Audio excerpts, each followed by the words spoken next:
Yesterday, out of the blue, my brother-in-law asked my wife if she could meet him for lunch.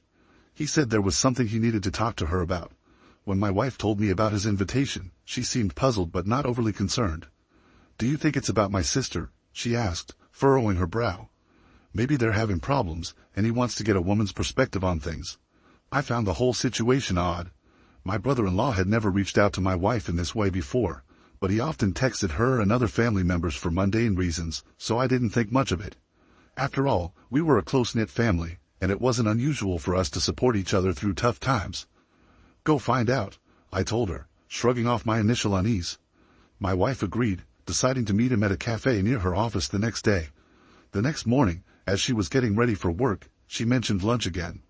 "I'm still not sure what this is about," she said, a hint of worry in her voice. I reassured her, saying it was probably nothing serious. "Just listen to what he has to say, and if it's something we need to help with, we'll figure it out together," I said. It's a busy cafe, filled with the usual lunchtime crowd, and my wife feels a bit more at ease being in such a public setting. She arrives a bit early, finding a table near the window where she can keep an eye on the entrance. He arrives a few minutes later, looking more nervous than she's ever seen him. They exchange the usual pleasantries, talking about work and the kids for a few minutes. But then, as soon as their food arrives, he takes a deep breath and dives into what he really came to say. He starts by complimenting her, telling her how beautiful she looks. At first, she thinks he's just being polite, but then he keeps going. He tells her how she's always been the light in his life, how she makes him feel things he's never felt before. "It was love at first sight," he says, his voice trembling slightly. "I've loved you since the moment I first laid eyes on you. If you were mine, I would treat you like the queen you are. I'd give you everything you deserve." My wife is stunned. She stares at him, unable to believe what she's hearing. This man, my brother-in-law, married to my sister and father of their 2 kids, is pouring his heart out to her. He lays it on thick, making grand promises about how different life would be if they were together. He goes on, saying how he's been holding these feelings in for years, how he's watched her and admired her from afar, feeling more and more that they're meant to be together. She tries to interrupt, to tell him he's making a huge mistake, but he keeps talking over her, almost as if he's rehearsed this speech 1,000 times in his head. Mind you, this man has always had a friendly relationship with my wife. Our families see each other often since we're a close-knit bunch. He's always been the fun uncle to our kids, the guy who's there at every family barbecue, every holiday dinner. He does text my wife frequently, but it's always been about mundane things, the kids' schedules, family events, things like that. Nothing overly sexual, nothing that would set off any alarms. In fact, he texts and calls my mom too. They have a friendly rapport, and none of us ever thought anything of it. To us, he's always been just a good guy, someone we trust implicitly. So to hear my wife recount this to me is like a punch to the gut. My wife doesn't let him finish. She stands up, her chair scraping loudly against the floor, and walks out. She's shaking as she calls me, telling me everything that just happened. While she's on the phone with me, the texts from him start. First it's apologies. He didn't mean it. He thinks it's only infatuation. He's sorry for making her uncomfortable. But the damage is done. She leaves work early to come home and talk to me about this, her phone buzzing incessantly with his calls and messages. I tell her to answer one of his calls, to put him on speaker so I can hear. He's crying, begging her not to tell my sister. He keeps saying it was a mistake, that he misread signals, that he thought she felt the same way. Apparently, when we were together this past weekend, he thought my wife was flirting with him, that they had a moment alone in our kitchen where he felt a connection. My wife is a major ballbuster, and I suppose I can see how that can be taken as flirting, but this is beyond anything we could have imagined. He asks if she told me, and I answer yes, as I'm on speaker. Then he starts begging me too, pleading for us to keep this a secret. This went on for a while, him begging and us listening. My main question was whether he had cheated on my sister before. He swore he hadn't, swearing on his kids' lives that it was just my wife. He said I should understand that it was her, only her. At that point, I was done listening. I told him I wasn't going to do anything tonight and that I'd call him tomorrow. Now we're left with this mess, not knowing what to do next. My wife says we should drive over there right now and tell my sister, but the idea of wrecking my sister's family is killing me. Thinking about what this will do to my nieces makes me want to vomit. I know the right thing to do is to tell my sister, but I'm also thinking about my wife. It's not her fault, but there's sure to be resentment from my family. Even if my sister doesn't divorce him and they reconcile, I can't see how we'll ever be together again like we were before, if at all. This whole episode can tear my family apart. I don't give a shit about him. He tried to destroy my family, but I do care about everyone else. Update. So everyone that told me last night that I couldn't wait to tell my sister was right. A little after 12, I got a call from my sister. She sounded upset and said she had to tell me something. My heart sank as she explained that her husband, my brother-in-law, had come to her in tears, claiming my wife had tried to begin an affair with him. He spun a tale where my wife was the instigator, trying to shift the blame entirely onto her. I could hardly believe what I was hearing. I immediately told my sister that wasn't the case and assured her I would be right over. This situation needed to be addressed face-to-face, not over the phone. I hung up and, with a sense of urgency, called my parents.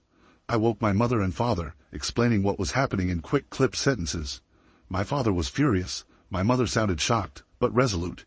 They agreed to head over to my sister's house to sit with her kids, offering the support she would desperately need right now. Next, I called my younger brother. He groggily answered, confusion turning to alarm as I filled him in.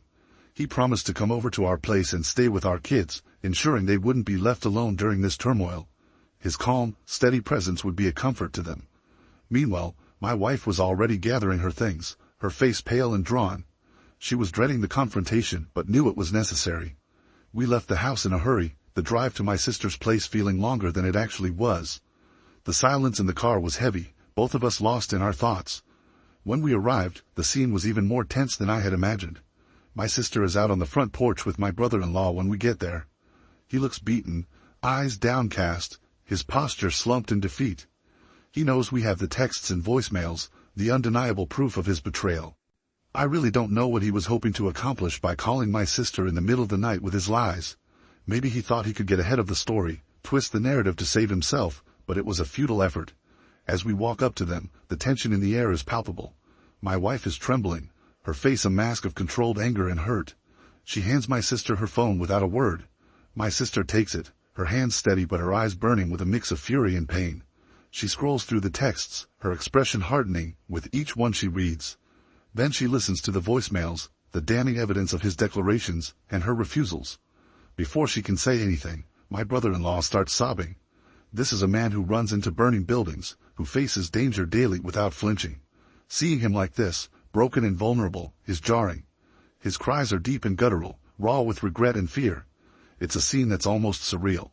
A big, tough firefighter brought to his knees by his own actions. My sister's face remains impassive, a mask of stern resolve. She's always been tough, but right now, she's unyielding. She waits for him to finish, her silence more powerful than any words. When he finally quiets down, still hiccuping with the remnants of his sobs, she speaks. Pack a bag and go, she says, her voice cold and clear. I can't stand to look at you. He tries to argue, to plead his case, but she's having none of it. Stop it, she snaps, cutting through his words. There's nothing you can say that will make this better. She turns away from him, walks over to my wife, and pulls her into a hug. It's a moment of solidarity between them, a small comfort in the middle of this nightmare. They've been friends since college, and the strength of their bond is evident. It's a relief to see that despite everything, they're standing together. This leaves me standing with my brother-in-law. He's a wreck, his face red and swollen from crying, his shoulders slumped. He looks at me, his eyes pleading for some kind of understanding or forgiveness, but I have none to offer. He tries to speak, his voice cracking, but I cut him off. You need to leave, I say firmly. This is your mess, you need to deal with the consequences. He nods, defeated, and slowly makes his way inside to pack his things. My sister stays with my wife, the two of them talking quietly, leaning on each other for support. The rest of the night is a blur of conversations and plans. We all rally around my sister, helping her figure out what to do next, how to protect her kids from the fallout. My sister begins questioning my wife, trying to understand why her husband thought any of this could possibly work out. He must have had some reason to believe she reciprocated his feelings. My sister insists that there hadn't been any issues in their marriage, everything had been normal. My wife is crying at this point, tears streaming down her face as she tries to make sense of the situation. There's nothing you haven't seen, she says, her voice shaking. She hands my sister her phone again, and together they painstakingly go through every text message sent over the past 2 years. They read each one carefully, looking for any hint of inappropriate behavior, but there's nothing there. My wife was just being herself. She has a playful personality, always joking around and teasing. It's part of what makes her so lovable and approachable. My brother-in-law has a similar sense of humor, and they've always teased each other in a lighthearted, harmless way. She does the same with my mom and my younger brother. It's just how she interacts with people. The only incident my wife can think of that might have been misconstrued happened this past weekend. She recounts it, trying to pinpoint where things went wrong. They were all together at our place, and she and my brother-in-law both reached for the fridge at the same time. They playfully jostled for who would get there first, laughing as they did so. He let her win, but then he reached around her waist to grab a beer, moving his hand slowly. She admits that in that moment, the way he did it felt a little inappropriate. It was a fleeting feeling, and she brushed it off, not wanting to make a big deal out of it. She wonders now if her silence gave him some misguided hope. My sister listens, her expression softening. She doesn't blame my wife for any of this. She knows her well enough to understand that her playful nature isn't an invitation for anything more. It's not your fault, she reassures her, and my wife nods, though the guilt still lingers. As they finish reading through the messages, it's clear there was never any mutual attraction, no hidden signals or secret flirtations. My wife was just being herself, and my brother-in-law took that and twisted it into something it wasn't. The realization that this misunderstanding has caused so much pain is almost too much to bear, but at least, for now, my sister's belief in my wife remains intact. So then, my sister starts going through his MacBook to see what else she doesn't know about. She's angry and frantic at this point, her hands shaking as she types. She guesses the password, and on the third try, she's in. With a deep breath, she starts searching through his files, looking for anything that might shed more light on this nightmare. It doesn't take long before she finds something disturbing. There, buried in a folder labeled innocuously, are a lot of pictures of my wife. They date back years, and what's more unsettling is that they're always isolated shots, just her, never in group settings or candid family moments. My sister clicks through them, her anger turning into a cold, creeping horror. One set of photos stands out. A few years ago, we went on a couple's trip to the Caribbean. It was a rare vacation without the kids, and my wife, feeling more relaxed in the adults-only environment, had worn a bikini. She usually doesn't, preferring more modest swimwear, but this time she had felt comfortable enough to do so. There were probably 50 pictures of her in that bikini, each one taken without her knowledge. My sister's face pales as she scrolls through them. It's clear he's been secretly snapping these photos for years, collecting them obsessively. The realization that he's been harboring this fixation, lurking in the shadows of family events, sends a shiver down her spine.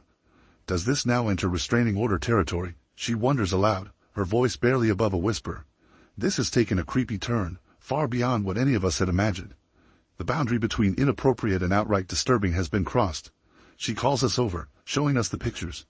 My wife gasps, her hand flying to her mouth in shock. She had no idea he was doing this, no inkling of his obsession. My sister, her anger now tempered by a deep sense of betrayal, starts talking about next steps. Legal action, protection for her kids, and a restraining order. All possibilities that need to be considered now. We're all reeling from this new discovery. The man we thought we knew, who we trusted as a husband, a father, and a brother-in-law, has shown a side of himself that's dark and disturbing.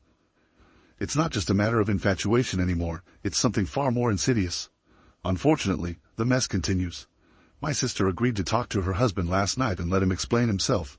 She was determined to get the full story and decided to involve my wife directly to ensure there would be no lying or half-truths. They set up a FaceTime call with my wife, and I listened in off-camera, my heart pounding with a mix of anger and dread. My sister, ever thorough, recorded the entire conversation for good measure. As soon as the call began, the tension was palpable. My brother-in-law looked exhausted, his eyes red-rimmed and swollen from crying.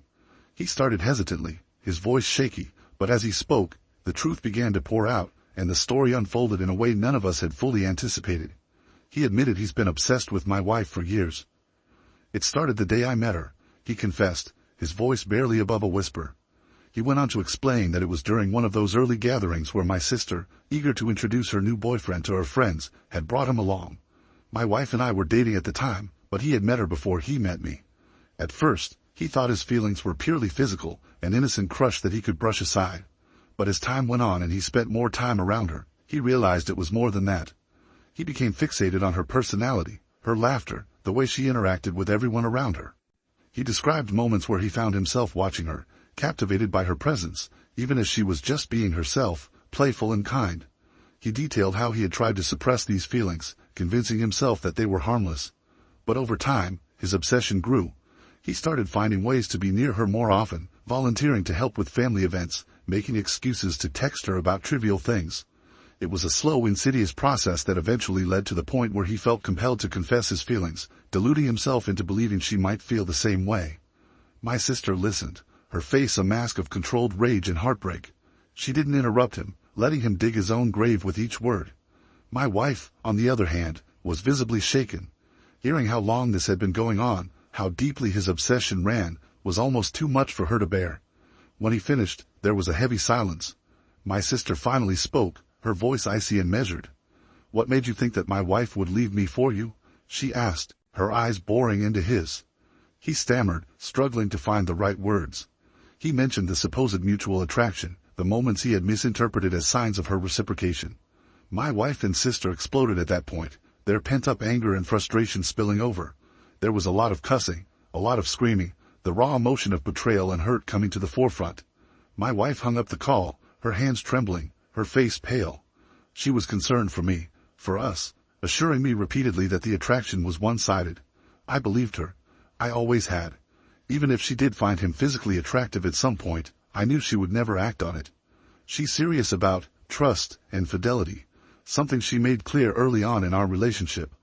This whole ordeal was a twisted fantasy of my brother-in-law's, a dangerous delusion that had nearly torn our family apart.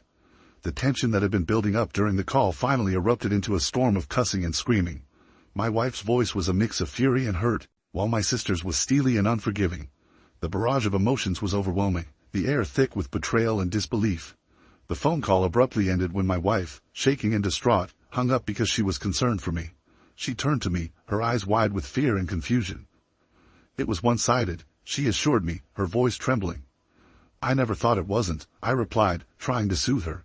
Even if she did find him physically attractive at some point, I knew she would never act on it. She's just not that type of person. Early on in our relationship, there was a moment that encapsulated her stance on trust and fidelity perfectly. I remember watching her one morning as she was dressing, admiring her without saying a word. She noticed, gave me a teasing smile and asked if I liked what I saw. But then her expression turned serious, almost cold. "Never fuck up," she said, her tone leaving no room for misunderstanding. "Or you'll never see this again." She meant every word. My wife is serious about trust. Once it's broken, it's almost impossible to mend. As I sat there, replaying the chaotic scene in my mind, I couldn't help but reflect on my brother-in-law.